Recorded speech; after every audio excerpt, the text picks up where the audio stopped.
يعني احفظوها، إذا ما بتحفظونها ما تقولونها ما راح نقولها. نبي نخلص المسائل، الشيخ يبي يخلص المسائل.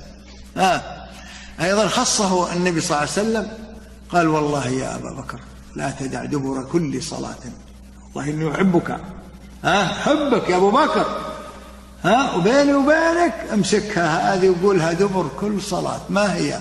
قال قل اللهم إني ظلمت نفسي ظلما كثيرا. أبو بكر ظلم نفسه ظلما كثيرا، احنا ايش نقول؟ اللهم إني ظلمت نفسي ظلما كثيرا ولا يغفر الذنوب إلا أنت فاغفر لي مغفرة من عندك وارحمني إنك أنت الغفور الرحيم. ما تركها أبو بكر الصديق يا شيخ، والله ما تركها. ومشايخنا يقولون من يوم عرفناها أيضا إيش؟ ما تركناها. فلا تتركها يا عبد الله قبل ما تسلم.